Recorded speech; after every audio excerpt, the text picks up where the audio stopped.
Assalamu alaikum, dear student. Hope you are fine. I am also fine.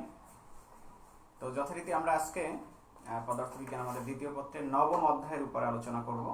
তো তোমরা জানো যে আমাদের সিলেবাস কমপ্লিট, আমরা এখন রিভাইজ ক্লাস করছি মূলত।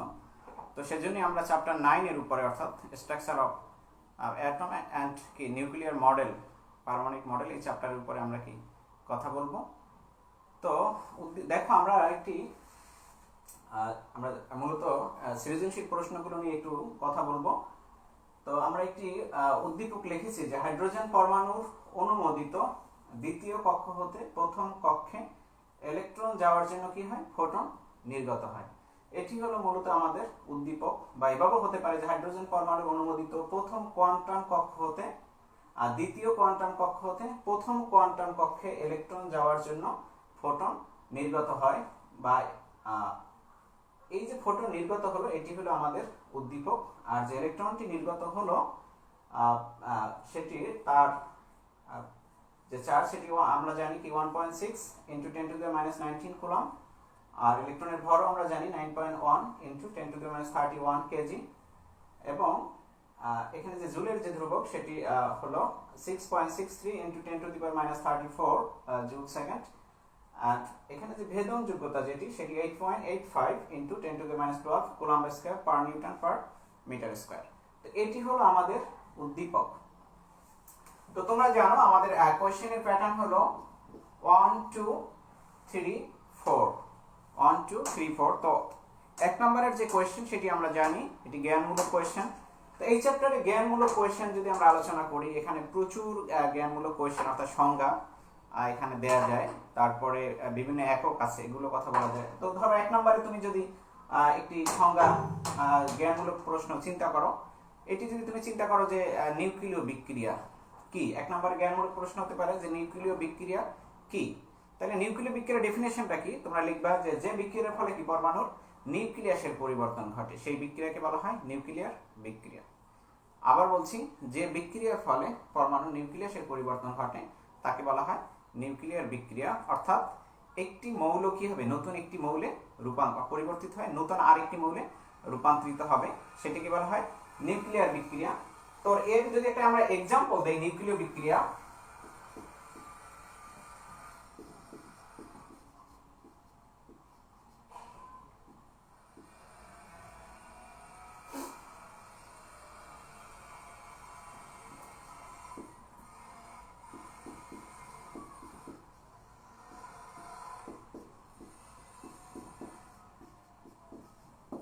নিউক্লিয় বিক্রিয়া কি, তো সংজ্ঞাটি আমরা বললাম যে বিক্রিয়ার ফলে পরমাণু নিউক্লিয়াসের পরিবর্তন ঘটে সেই বিক্রিয়াকে বলা হয় নিউক্লিয়ার বিক্রিয়া। যদি একটি এক্সাম্পল আমরা দেই, সাপোজ ধরো অ্যালুমিনিয়াম, আমরা জানি এর কি পারমাণবিক সংখ্যা কত 13, আর এর ভর সংখ্যা কত 27। এখন এই অ্যালুমিনিয়ামকে যদি আমরা একটা হিলিয়াম পার্টিকেল দ্বারা হিট করি, আঘাত করি, তোমরা জানো হিলিয়াম পার্টিকেলের যে অ্যাটমিক নাম্বার সেটি হলো 2, আর এর যে মাস নাম্বার সেটা কি 4, অর্থাৎ ভর পারমাণবিক সংখ্যা 2 এবং ভর সংখ্যা হলো 4। তো একটি অ্যালুমিনিয়াম পরমাণুকে যদি আমরা একটা হিলিয়াম পার্টিকেল দ্বারা কি করি, হিট করি, অ্যাজ এ রেজাল্ট এখানে তৈরি হয় কি সিলিকন, যার অ্যাটমিক নাম্বার কত 14 এবং মাস নাম্বার 30 প্লাস, তাহলে এখানে দেখো 27 প্লাস 4 31। তো এখানে আমাদের সিলিকনের ক্ষেত্রে এর ভর সংখ্যা 30, তাহলে এখানে থাকলো কি 1, আর এখানে 13 আর 2 কত হলো 15, কিন্তু সিলিকনের পারমাণবিক সংখ্যা কত 14, তার মানে এখানেও 1 থেকে গেল, তার মানে ভর সংখ্যা 1 পারমাণবিক সংখ্যা 1, সেই যে পরমাণুটি তার নাম কি হাইড্রোজেন। তার মানে এখানে দেখো যে একটি অ্যালুমিনিয়াম পরমাণুটি টোটালি চেঞ্জ হয়ে, অর্থাৎ এই নিউক্লিয়াসের যে টোটাল পরিবর্তন হয়ে সেটা কি হলো একটি সিলিকন পরমাণুতে রূপান্তর হলো। তো এই ধরনের যে রিঅ্যাকশন সেগুলোকে বলা হয় নিউক্লিয় বিক্রিয়া। তার মানে আবার একবার বলছি, নিউক্লিয় বিক্রিয়া কি, যে বিক্রিয়ার ফলে পরমাণু নিউক্লিয়াসের পরিবর্তন ঘটে সেই বিক্রিয়াকে বলা হয় নিউক্লিয় বিক্রিয়া। আর আমরা একটা এক্সাম্পল দেখলাম যে অ্যালুমিনিয়ামের একটি পরমাণুকে আমরা কি করলাম, হিলিয়ামের একটি পার্টিকেল দ্বারা হিট করলাম, আঘাত করলাম, অ্যাজ এ রেজাল্ট অ্যালুমিনিয়াম পরমাণুটি কি কনভার্ট হয়ে কি হয়ে গেল সিলিকন পরমাণুতে রূপান্তরিত হলো, এবং সাথে কি একটি হাইড্রোজেন পরমাণুর উদ্ভব হলো। তো এই ধরনের রিঅ্যাকশনকে আমরা বলবো কি নিউক্লিয় রিঅ্যাকশন বা নিউক্লিয় বিক্রিয়া। কথাটা ক্লিয়ার? এরপরে যদি আমরা নিউক্লিয় বিক্রিয়া নিয়ে আবার কথা বলি, আরেকটি নিউক্লিয় বিক্রিয়া নিয়ে আমরা যদি কথা বলি, যে ধরো একটি হলো নিউক্লিয় বিক্রিয়া, আরেকটা কোন আছে যে নিউক্লিয়ার ফিশন বিক্রিয়া। নিউক্লিয়ার ফিশন বিক্রিয়া কি? তাহলে নিউক্লিয়ার ফিশন বিক্রিয়া নিয়ে যখন এরকম যদি কোনো ডেফিনেশন আসে পরীক্ষা জ্ঞানমূলক, তখন তোমরা লিখবা যে নিউক্লিয়ার বিক্রিয়ায় একটি ভারী পরমাণু বিশ্বলিষ্ট হয়ে বা বিভাজিত হয় প্রায় সমান ভর বিশিষ্ট দুটি পরমাণুতে বিভক্ত হয়, তাকে বলা হয় নিউক্লিয়ার ফিশন বিক্রিয়া। কথাটা ক্লিয়ার? আবার বলছি, যে নিউক্লিয় বিক্রিয়ায় একটি ভারী পরমাণু প্রায় সমান ভর বিশিষ্ট দুটি পরমাণুতে কি হবে? বিভাজিত হবে, বিভক্ত হবে, সেই বিক্রিয়াকে বলা হয় নিউক্লিয়ার ফিশন বিক্রিয়া। কথাটা ক্লিয়ার? আবার যদি আসে যে নিউক্লিয়ার ফিউশন বিক্রিয়া কি, তখন লিখবা যে নিউক্লিয়ার বিক্রিয়ায় দুটি হালকা পরমাণু বা একত্রিত হয়ে বা দুটি হালকা নিউক্লিয়াস একত্রিত হয়ে অপেক্ষিত একটি ভারী নিউক্লিয়াসে বা ভারী পরমাণুতে রূপান্তরিত হয়, সেই বিক্রিয়াকে বলা হয় নিউক্লিয়ার ফিউশন বিক্রিয়া। কথাটা ক্লিয়ার? তারপরে যদি এখানে আরো যদি জ্ঞানমূলক প্রশ্ন করা যায়, যেমন ধরো যদি আসে যে চেইন রিঅ্যাকশন কি বা সবহ বিক্রিয়া কি, তখন লিখবা যে বিক্রিয়া বা যে সবহ বিক্রিয়া একবার শুরু হলে তাকে চালু রাখার জন্য আর অতিরিক্ত কোনো শক্তির প্রয়োজন নেই, তাকে বলা হয় নিউক্লিয়ার চেইন রিঅ্যাকশন বা চেইন বিক্রিয়া। অর্থাৎ একবার শুরু হবে এবং এই বিক্রিয়াটা কি চলতেই থাকবে যতক্ষণ না এর র ম্যাটেরিয়ালস যেগুলো থাকবে সেগুলো সম্পূর্ণ নিঃশেষ না হবে, কিন্তু তার জন্য কি কোটি কোটি বছরের প্রয়োজন পড়ে। কথাটা ক্লিয়ার? তারপরে যদি আসে যে ভর ত্রুটি, এরকমের প্রশ্ন হতে পারে ভর ত্রুটি বা ভর ঘাটতি কাকে বলে, সেক্ষেত্রে তোমরা লিখবা যে কোনো পরমাণু নিউক্লিয়াসের ভর, আর আমরা জানি পরমাণু কিভাবে তৈরি হয়, প্রোটন নিউক্লিয়াস কিভাবে তৈরি হয়, প্রোটন এবং নিউট্রনের সমন্বয়, আর প্রোটন এবং নিউট্রন এগুলোকে একত্রে নিউক্লিয়ন বলা হয়। কথাটা ক্লিয়ার? অর্থাৎ নিউক্লিয়াস যে সকল কণার সমন্বয় তৈরি সেগুলোকে একত্রে নিউক্লিয়ন বলা হয়। যদি বলা হয় যে ভর ত্রুটি কাকে বলে, এরকম যদি কোনো প্রশ্ন আসে, তখন তোমরা লিখবা যে কোনো পরমাণু নিউক্লিয়াসের ভর এর গঠনকারী উপাদান সমূহের মুক্ত অবস্থায় ভরের যোগফলের চেয়ে কি কিছুটা কম। এই যে ভরের পার্থক্য, এই পার্থক্যটা কি বলা হয় কি ভর ত্রুটি। সাপোজ ধরো প্রোটন আর নিউট্রন যখন মুক্ত অবস্থায় ছিল তখন তাদের যে ভর ছিল সেই ভরের যোগফল, আর প্রোটন আর নিউট্রন মিলে যখন কি নিউক্লিয়াস তৈরি হলো, এই যে নিউক্লিয়াসের যে ভর, এই দুইটা ভর সমান না। দেখা যায় যে যখন আলাদা অবস্থায় ছিল, অর্থাৎ নিউক্লিয়াস যখন তৈরি হয়নি, তখন প্রোটন নিউট্রনের ভর যা ছিল, আর নিউক্লিয়াস তৈরি হওয়ার পরে দেখা যায় ভরটা কি কমে গেল। এই যে দুইটি ভরের পার্থক্য সৃষ্টি হলো, এই পার্থক্যটাকেই বলা হয় ভর ত্রুটি। তো এটাকে আমরা এরকম করে বলতে পারি ভর ত্রুটি।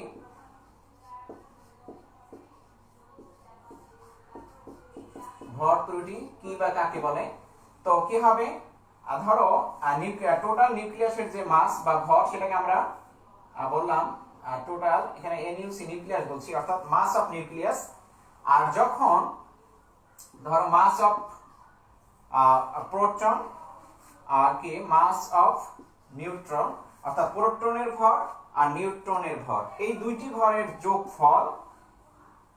তো এখানে পারমাণবিক সংখ্যাকে আমরা কি যদি জেড দ্বারা প্রকাশ করি, তাহলে একটা প্রোটনের ভর কে যদি আমরা এমপি দ্বারা প্রকাশ করি, তাহলে এখানে যদি জেড সংখ্যক প্রোটন থাকে তখন সেটাকে জেড দ্বারা গুণ করে নিতে হবে।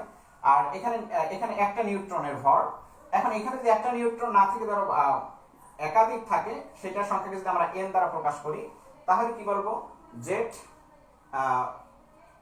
MP plus N M N minus M N UC. কথাটা ক্লিয়ার? আবার একটু লিখি, তাহলে কি হবে প্রোটনের ভর প্লাস নিউট্রনের ভর, এটা যেহেতু এখানে প্রোটনকে আমরা পারমাণবিক সংখ্যা জে দ্বারা প্রকাশ করলাম আর এটাকে আমরা এন দ্বারা প্রকাশ করলাম, এখন এই দুটোর বিয়োগফল।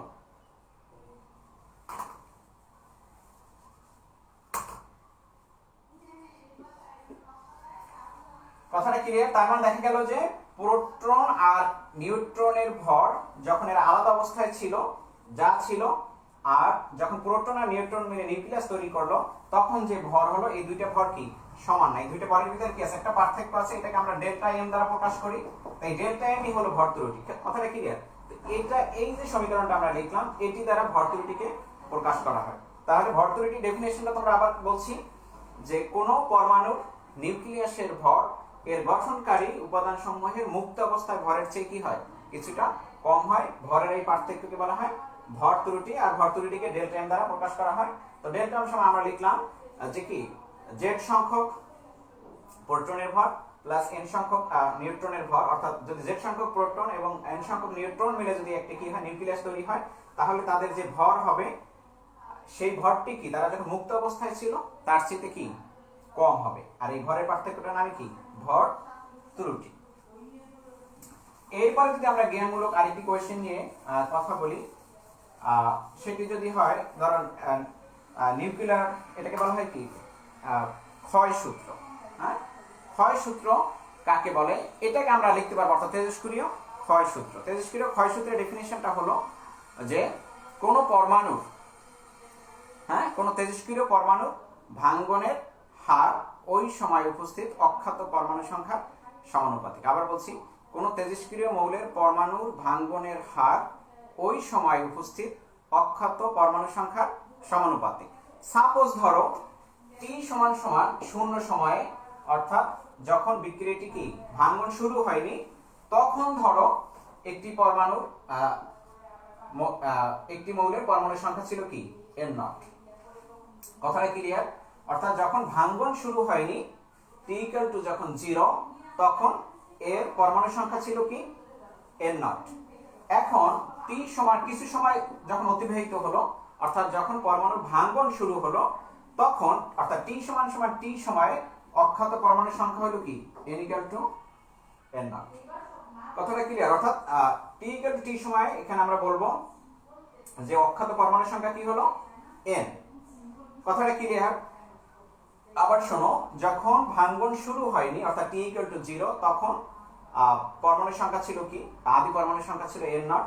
আর কিছু সময় অতিবাহিত হওয়ার পর অর্থাৎ যখন পরমাণুটি ভাঙ্গন শুরু হলো, তখন অখ্যাত পরমাণু সংখ্যা হলো কি n, অর্থাৎ কিছু ভেঙে গেছে, এরপর ভাঙ্গার পরে যেটা থাকলো সেই অখ্যাত পরমাণু সংখ্যাটিকে আমরা কি n দ্বারা প্রকাশ করেছি। কথাটা ক্লিয়ার? তাহলে যদি অতি ক্ষুদ্র সময়, অর্থাৎ ধরো অতি ক্ষুদ্র সময় dt, এই সময়ে যদি কি dn সংখ্যক পরমাণু ভেঙে যায়, হ্যাঁ, এখানে আমরা dt দ্বারা অতি ক্ষুদ্র সময় বুঝিয়েছি, আর dn দ্বারা আমরা কি অতি ক্ষুদ্র সংখ্যক অখ্যাত পরমাণু সংখ্যা বুঝিয়েছি। অর্থাৎ যদি অতি ক্ষুদ্র dt সময়ে যদি dn সংখ্যক পরমাণু ভেঙে যায়, তাহলে একক সময় কি ভাঙবে dn/dt। কথাটা কি এইটাই হলো কি ভাঙ্গনের হার। তো ক্ষয় সূত্রের মূল কথা আমরা একটু কি বললাম যে কোন তেজস্ক্রিয় মৌলের পরমাণুর ভাঙ্গনের হার ওই সময় উপস্থিত অখ্যাত পরমাণু সংখ্যার সমানুপাতিক। তাই ভাঙ্গনের হার আমরা কি পেলাম dn/dt, অখ্যাত পরমাণু সংখ্যার সমানুপাতিক। তো অখ্যাত পরমাণু সংখ্যা কি n, তাহলে আমরা কি লিখব dn/dt সমানুপাতিক কি n।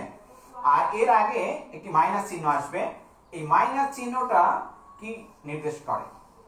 এই যে আমরা dn/dt এর আগে মাইনাস চিহ্ন বসিয়েছি, এই মাইনাস চিহ্ন শো করে যে সময় অতিবাহিত হওয়ার সাথে সাথে কি হবে পরমাণুর সংখ্যা কমে যাবে, অর্থাৎ অনেক কি পরমাণু ভেঙে যাবে, অখ্যাত পরমাণুর সংখ্যা কমে যাবে। অর্থাৎ যত সময় যাবে অখ্যাত পরমাণুর সংখ্যা কি তত কমতে থাকবে।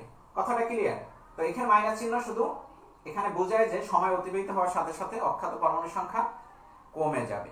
কথাটা ক্লিয়ার? তো এটাই হলো তেজস্ক্রিয় ক্ষয় সূত্রের ম্যাথমেটিক্যাল রূপ। অর্থাৎ এটাকে আরেকবার বলছি, কোন তেজস্ক্রিয় মৌলের পরমাণুর ভাঙ্গনের হার অর্থাৎ dn/dt অখ্যাত পরমাণুর সংখ্যা আমরা ধরেছিলাম n এর কি সমানুপাতিক, আর মাঝখানে আর এই যে dn/dt এর আগে আমরা মাইনাস বসিয়েছি, একটা ঋণাত্মক চিহ্ন দিয়েছি। এর মানে হলো যে সময় অতিবাহিত হওয়ার সাথে সাথে কি হবে অখ্যাত পরমাণুর সংখ্যা কি কমতে থাকবে বা পরমাণুর সংখ্যা কমতে থাকবে। কথাটা ক্লিয়ার? এরপরে এখান থেকে যদি আমরা এখন 2 মার্কের অর্থাৎ প্রয়োগমূলক যে অনুধাবনমূলক যে প্রশ্ন সেটি ক তো আমরা আলোচনা করলাম এতক্ষণ। এখন যদি খ নিয়ে আলোচনা করি, তো ক্ষয়ে একটি প্রশ্ন হলো এরকম হতে পারে যে বোর কক্ষপথকে কেন স্থায়ী কক্ষপথ বলা হয়? কারণ বোর কক্ষপথকে স্থায়ী কক্ষপথ এজন্য বলা হয় কারণ বোর কক্ষপথে আবর্তনরত ইলেকট্রনগুলো কি কোনো শক্তি শোষণও করে না, আর কোনো শক্তি কি করে না নিঃসরণও করে না। এই জন্য বোর কক্ষপথকে কি বলা হয়? স্থায়ী কক্ষপথ বলা হয়। তারপরে এখানে আরেকটি 2 মার্কের কোয়েশ্চেন হতে পারে যে nuclear reaction and chemical reaction এই দুটোর মধ্যে ডিফারেন্সটা কি, অর্থাৎ রাসায়নিক বিক্রিয়া এবং নিউক্লিয়ার বিক্রিয়ার মধ্যে পার্থক্য কি। নিউক্লিয়ার বিক্রিয়া সম্পর্কে একটু আগে আমরা বলেছিলাম যে বিক্রিয়ার ফলে কি হয়, পরমাণুর নিউক্লিয়াসের পরিবর্তন ঘটে, তাকে বলা হয় নিউক্লিয়ার বিক্রিয়া। এবং এখানে যে আমরা এক্সাম্পলটা দিয়েছিলাম সেখানে দেখলাম যে আমরা দেখছিলাম অ্যালুমিনিয়ামের এক্সাম্পল দিয়েছিলাম যে অ্যালুমিনিয়ামকে যখন আমরা একটি হিলিয়াম পার্টিকেল দ্বারা হিট করলাম, আঘাত করলাম, তখন অ্যালুমিনিয়ামটি কি হলো, সিলিকনে রূপান্তরিত হলো, অর্থাৎ একটা নতুন মৌলের সৃষ্টি হলো। আর কেমিক্যাল যে রিঅ্যাকশন সেখানে কি হয়, সেই কেমিক্যাল রিঅ্যাকশনের সময় কোনো নতুন মৌলের সৃষ্টি হয় না। এটাই শুধু পার্থক্য।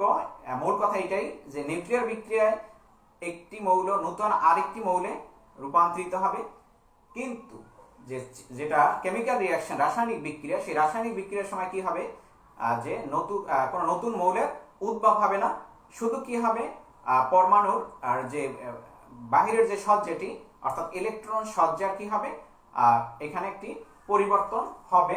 সাপোজ ধরো সোডিয়াম কি করে, একটা ইলেকট্রন যদি আমরা রিলিজ করবে, এজ এ রেজাল্ট তৈরি হবে কি, সোডিয়াম প্লাস। আবার ক্লোরিন কি করে, একটা ইলেকট্রন কি করে, গ্রহণ করে, এজ এ তৈরি হয় কি, ক্লোরিন মাইনাস। কথাটা ক্লিয়ার? তো এটা যদি এখন যখন সোডিয়াম আমরা যদি লিখি যে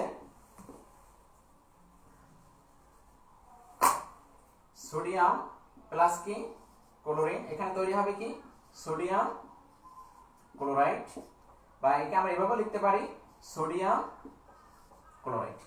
এখন দেখো সোডিয়ামের ইলেকট্রনিক কনফিগারেশন যেটা আমরা জানি কি 11, সোডিয়ামের পারমাণবিক সংখ্যা 11, এটাকে 1s2 2s2 2p6 10, আর এখানে কি হলো 3s1। এখন সে কি করেছে, একটা ইলেকট্রন কি করেছে, রিলিজ করে দিয়েছে, তার অর্থ 3s1 এটি কি বাদ যাবে। এখন তাহলে থাকবে কি 1s2 2s2 2p6, অর্থাৎ এর যে ইলেকট্রন যে সজ্জা, সেই ইলেকট্রনিক সজ্জার কি পরিবর্তন হলো, অর্থাৎ 3s1 কি চলে গেল।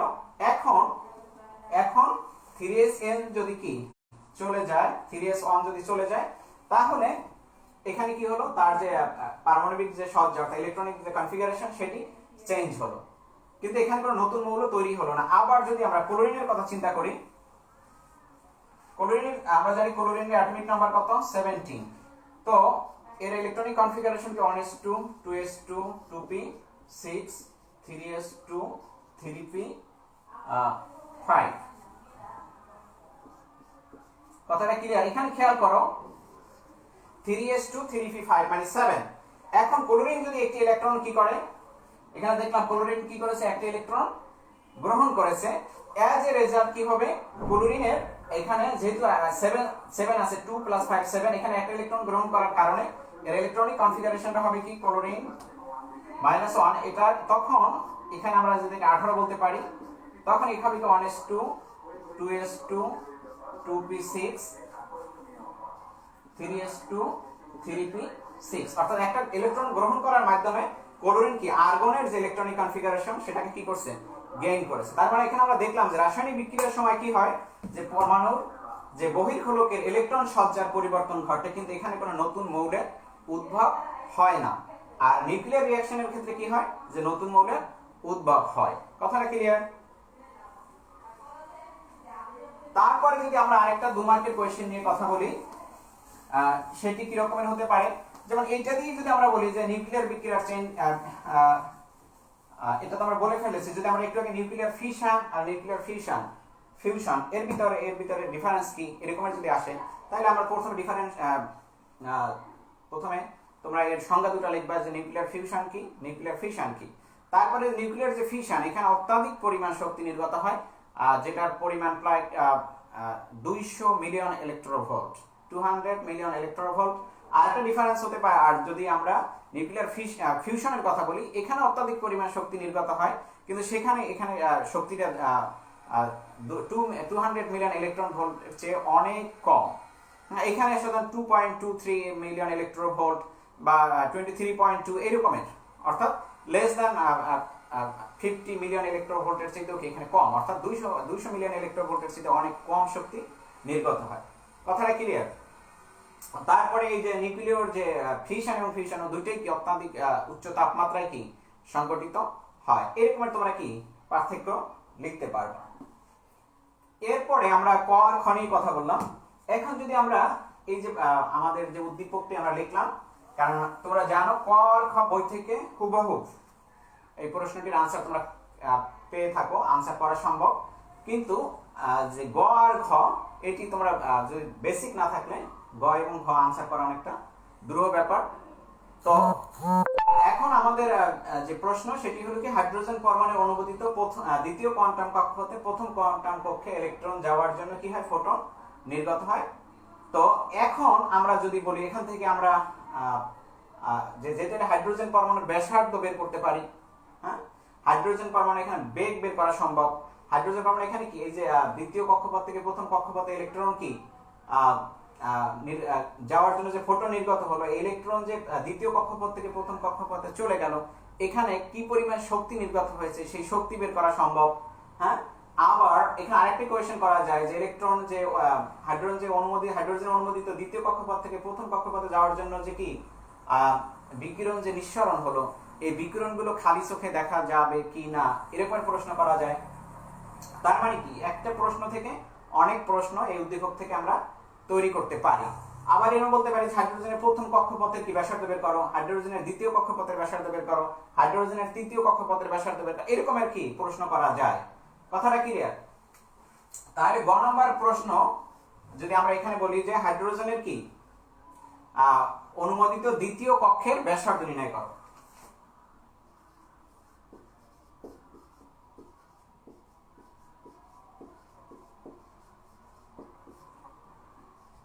হাইড্রোজেনের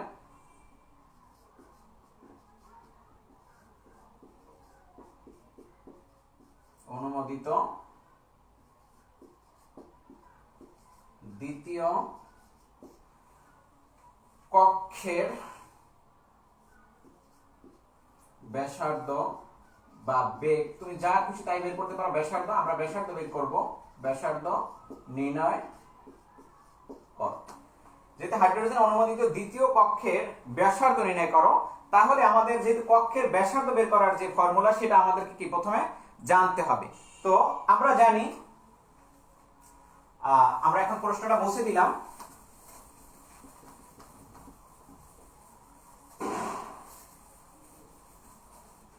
যে হাইড্রোজেনের অনুমোদিত দ্বিতীয় কক্ষের ব্যাসার্ধ নির্ণয় করো, গ নাম্বার। তো এর সলিউশনটা কি হবে?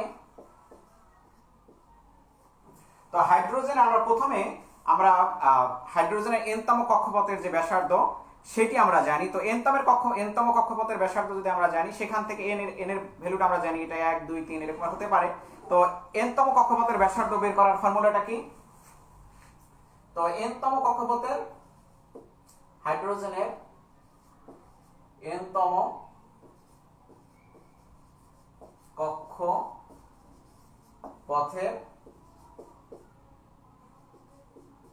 ব্যাসার্ধ Rn, এনতম কক্ষপথের ব্যাসার্ধকে কি করি আমরা?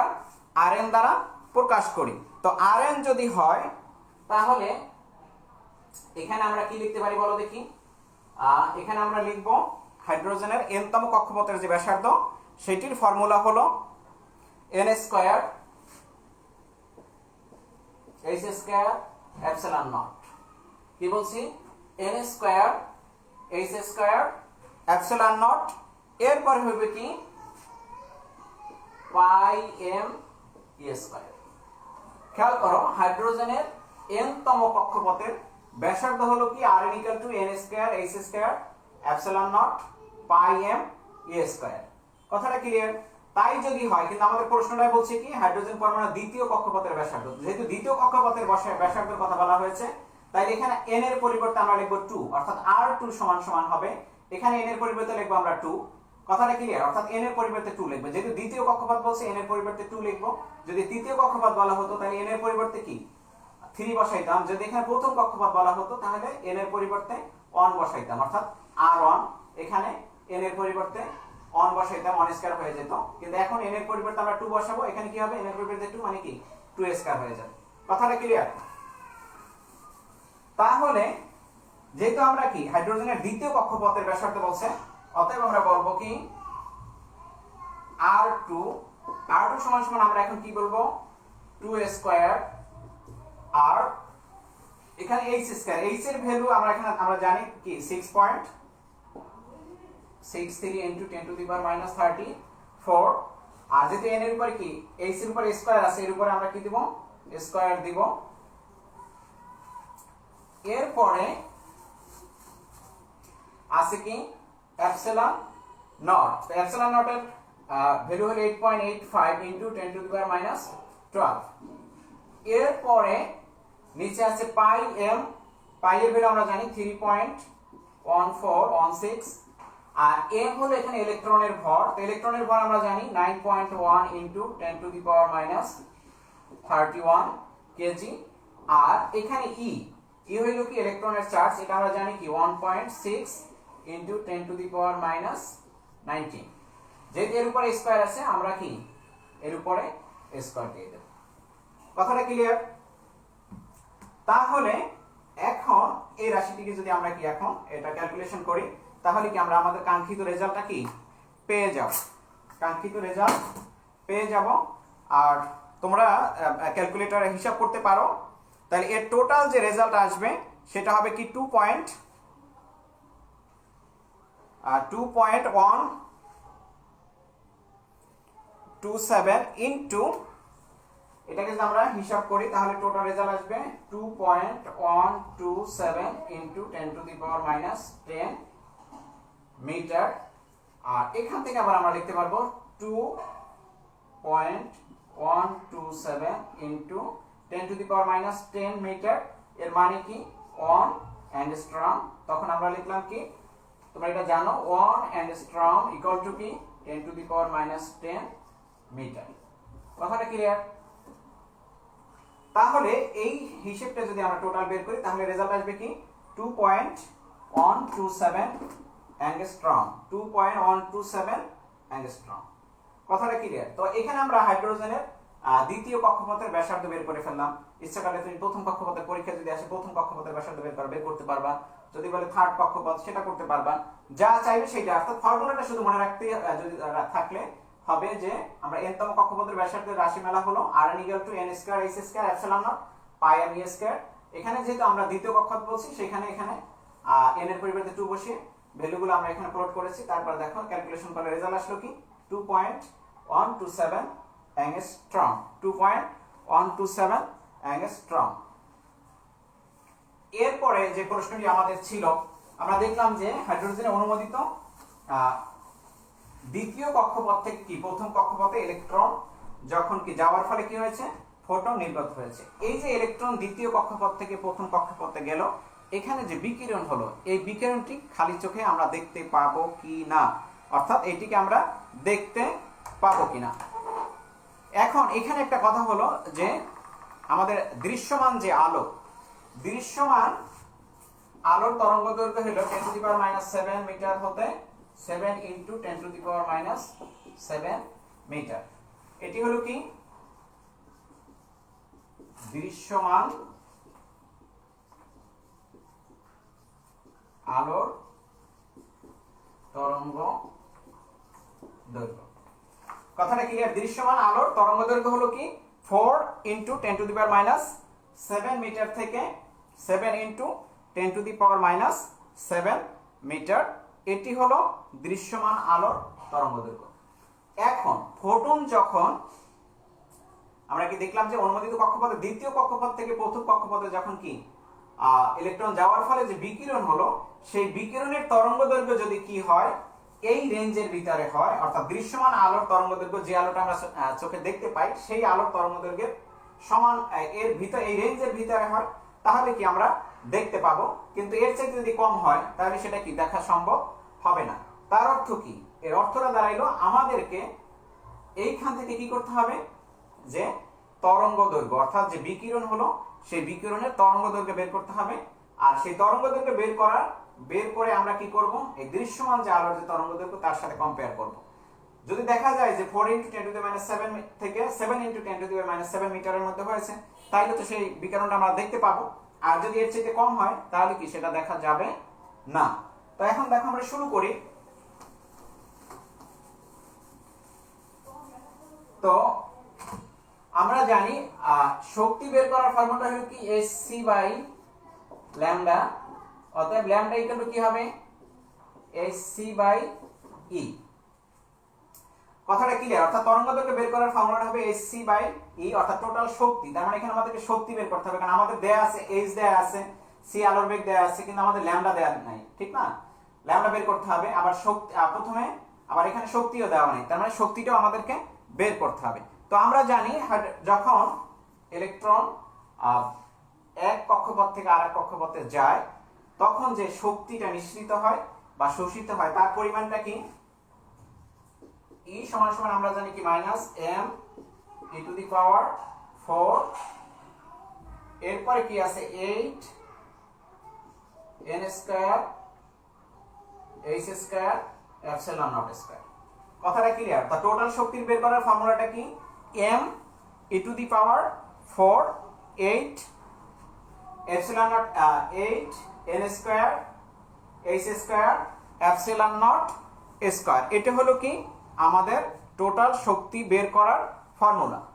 এখন খেয়াল করো এখানে ইলেকট্রন কি করেছে যে দ্বিতীয় কক্ষপথ থেকে প্রথম কক্ষপথে কি ইলেকট্রন চলে এসেছে, তখন এই সূত্রটাকে আমরা কি লিখবো খেয়াল করো minus m e to the power 4, নিচে লিখবা 8 epsilon naught square h square, আর এখানে ব্র্যাকেট দিয়ে লিখবা যেহেতু কি n এর উপর স্কয়ার আছে লিখবা n1 square minus n2 square. কথাটা ক্লিয়ার? অর্থাৎ ইলেকট্রন কি করেছে যে দ্বিতীয় কক্ষপথ থেকে প্রথম কক্ষপথে চলে এসেছে, তখন এই যে ফর্মুলা এই ফর্মুলাটাকে আমরা লিখব m e to the power 4 8 epsilon naught square h square into 1 by n1 square minus 1 by n2 square. কথাটা ক্লিয়ার? এখন আমরা কি করব, এখানে আমাদের যে মানগুলো দেয়া আছে সেই মানগুলো আমরা কিন্তু ঘ নাম্বার প্রশ্নের এখন সমাধান করতেছি। অর্থাৎ মোট শক্তিটা আমরা কি এখান থেকে বের করব। তাহলে আমরা বলতে পারি অতএব E সমান সমান আমরা কি করব মাইনাস m। তো m এর ভ্যালু কি আমরা জানি 9.1 into 10 to the power minus 31। E এর ভ্যালু আমরা জানি 1.6 into 10 to the power minus 19, যেহেতু এর পাওয়ার 4 আমরা এখানে পাওয়ার 4 লিখলাম। কথাটা ক্লিয়ার? তারপরে 8 এপসিলন এর মান আমরা জানি 8.85 into 10 to the power minus 12, এর উপর স্কয়ার হবে কারণ এখানে কি স্কয়ার আছে। আর h এর ভ্যালুটাও আমরা জানি 6.63 into 10 to the power minus 30, 10 to the power minus 34। কথাটা ক্লিয়ার? যেহেতু এর উপর স্কয়ার আছে বসাই দেব স্কয়ার ইনটু এখানে কি আছে 1 বাই, তাই এখানে n1 মানে কি 1, তাই না? তাহলে এখানে লিখব কি 1 স্কয়ার, আর n2 মানে 2, তার মানে এখানে লিখব কি 1 বাই 2 স্কয়ার। কথাটা ক্লিয়ার? তো এখন এই যে সমীকরণে আমরা মান বসালাম, এখন এই রেজাল্টটিকে যদি আমরা এখন যদি ক্যালকুলেশন করি তাহলে আমাদের রেজাল্টটা কি দাঁড়াবে খেয়াল করো। এখানে আমাদের রেজাল্ট যে টোটাল রেজাল্ট দাঁড়াবে সেটি হলো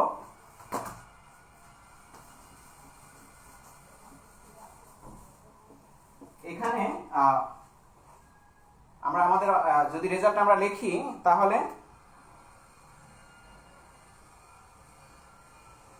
এখানে টোটাল রেজাল্টটা দাঁড়াবে যে 2 পয়েন্ট, তোমরা সবাই লেখো 1 মাইনাসটা থেকে যাবে minus 1.62 minus 1.62 into 10 to the power minus 8, 10 to the power minus 18 joule. কথাটা ক্লিয়ার? এখানে যে পরিমাণ শক্তি নিঃসৃত হবে সেটি হলো 1.62 ইনটু কি 10 to the power minus 18 joule. আর এই যে মাইনাস চিহ্নটা যেখানে থেকে গেল,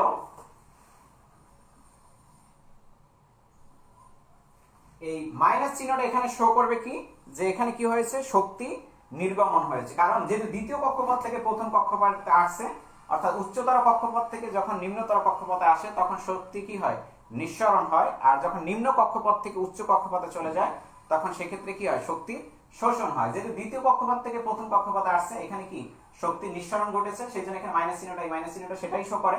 বাট যদি প্রথম কক্ষপথ থেকে দ্বিতীয় কক্ষপথে যেত সেক্ষেত্রে শক্তির শোষণ বোঝাতো। কথাটা ক্লিয়ার? এখন তো আমরা শক্তি ই পেয়ে গেলাম, ই এর ভ্যালুটা পেয়ে গেলাম।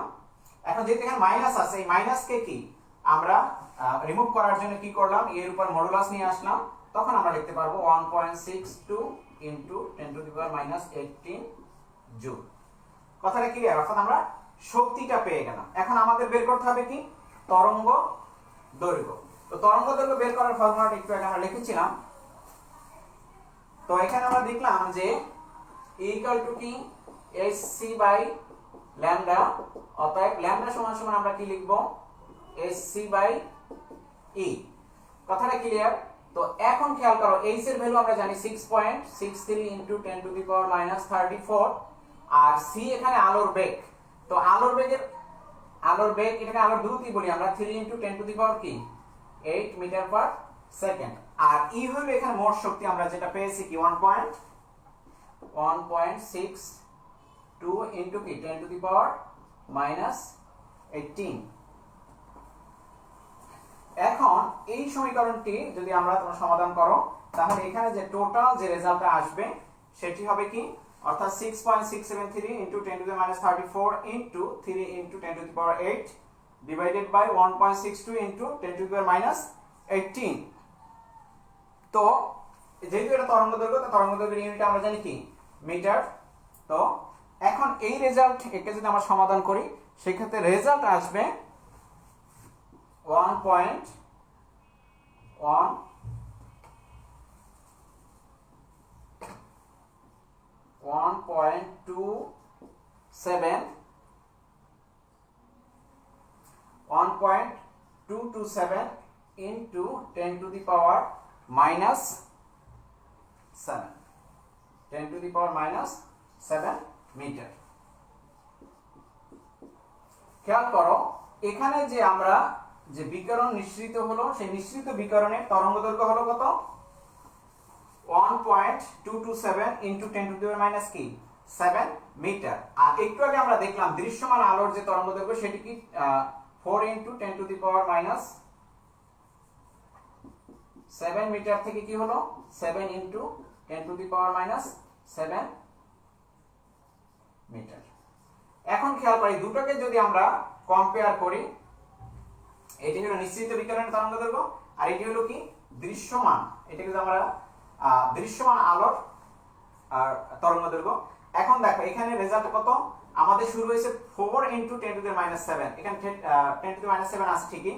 তো এখানে 4 থেকে শুরু হতে হবে, অর্থাৎ 4 থেকে 7 এর ভিতরে হতে হবে। আর যে বিকিরণটা নিঃসৃত হয়েছে তার তরঙ্গ দৈর্ঘ্য কি 1.2, তার মানে কি 4 এর চাইতে কি অনেক কম। সেজন্য কি হবে, যে বিকিরণটা নিঃসৃত হবে সেই নিঃসৃত বিকিরণের কি তরঙ্গ দৈর্ঘ্য আমরা দেখতে পাবো না। কথাটা ক্লিয়ার? অর্থাৎ সেই নিঃসৃত যেহেতু সীমার মধ্যে না, অর্থাৎ এই নিঃসৃত বিকিরণের তরঙ্গ দৈর্ঘ্য দৃশ্যমান আলোর তরঙ্গ দৈর্ঘ্যের সীমার ভিতরে না, সেজন্য নিঃসৃত বিকিরণ যে বিকিরণ নিঃসৃত হবে সেটি আমরা কি দেখতে পাবো না, অর্থাৎ এটি কি দৃশ্যমান হবে না। তারপরে এখানে 4th নাম্বার কোয়েশ্চেন আমরা এটা দুই ভাবেই হতে পারে। যদি এর পরীক্ষায় কোনো থাকতে পারে যে যখন ইলেকট্রন কি করলো দ্বিতীয় কক্ষপথে প্রথম কক্ষপথে যখন আসলো তখন কি পরিমাণ শক্তি নির্গত হয়েছে, সেটা যদি হয় তাহলে আমরা যে রেজাল্ট পেয়েছিলাম 1.62 into 10 to the minus 18 joule, এটা এখানেই ফিনিশ। আর যদি বলে যে না এইটা তোমাকে ভেরিফাই করতে বলে যে দেখাও যে এখানে যে বিকিরণ নিঃসৃত হলো সেই বিকিরণটি দৃশ্যমান হবে কিনা, তখন তোমাদের আমরা শেষ পর্যন্ত যেভাবে করেছি সেই নিঃসৃত বিকিরণের তরঙ্গ দৈর্ঘ্য বের করবা। তরঙ্গ দৈর্ঘ্য বের করার পরে দৃশ্যমান আলোর যে তরঙ্গ দৈর্ঘ্য আসে তার সাথে কম্পেয়ার করবা। কম্পেয়ার করার পরে যদি দেখো যে নিঃসৃত বিকিরণের তরঙ্গ দৈর্ঘ্য দৃশ্যমান আলোর যে তরঙ্গ দৈর্ঘ্য তার রেঞ্জের ভিতরে আছে, তাহলে সেটা দৃশ্যমান হবে। আর যদি দেখো যে এর বাইরে আছে অর্থাৎ দৃশ্যমান আলোর তরঙ্গদৈর্ঘ্যের চেয়ে কি কম, তাহলে কি সেটি দৃশ্যমান হবে না। তো এই চ্যাপ্টারের উপর আজকে আমরা এখানেই আমাদের লেকচার শেষ করব। আশা করি তোমরা বুঝতে পেরেছো। তো পরীক্ষা তো 30 তারিখ থেকে ইনশাআল্লাহ শুরু হবে। তোমরা প্রস্তুতি নিতে থাকো। আর এটি এবারে সিস্টেমটা এরকমের যে তোমাদের টোটাল আউট অফ 10 সিকিউ কোয়েশ্চেনের ভিতরে 7 কোয়েশ্চেন আনসার করতে হবে, অর্থাৎ 10টার ভিতরে 7টা কোয়েশ্চেন আনসার করতে হবে, সেখানে 7 10 কে 70। আর তোমাদের মাল্টিপল যে চয়েস কোয়েশ্চেন এখানে 30, অর্থাৎ টোটাল 100 মার্কের পরীক্ষা হবে। তো আর তোমাদের ফিজিক্স পরীক্ষা সম্ভবত 10 তারিখে হবে। তো তোমরা বাসায় প্রস্তুতি নিতে থাকো আর ভালো থাকো। আল্লাহ হাফেজ।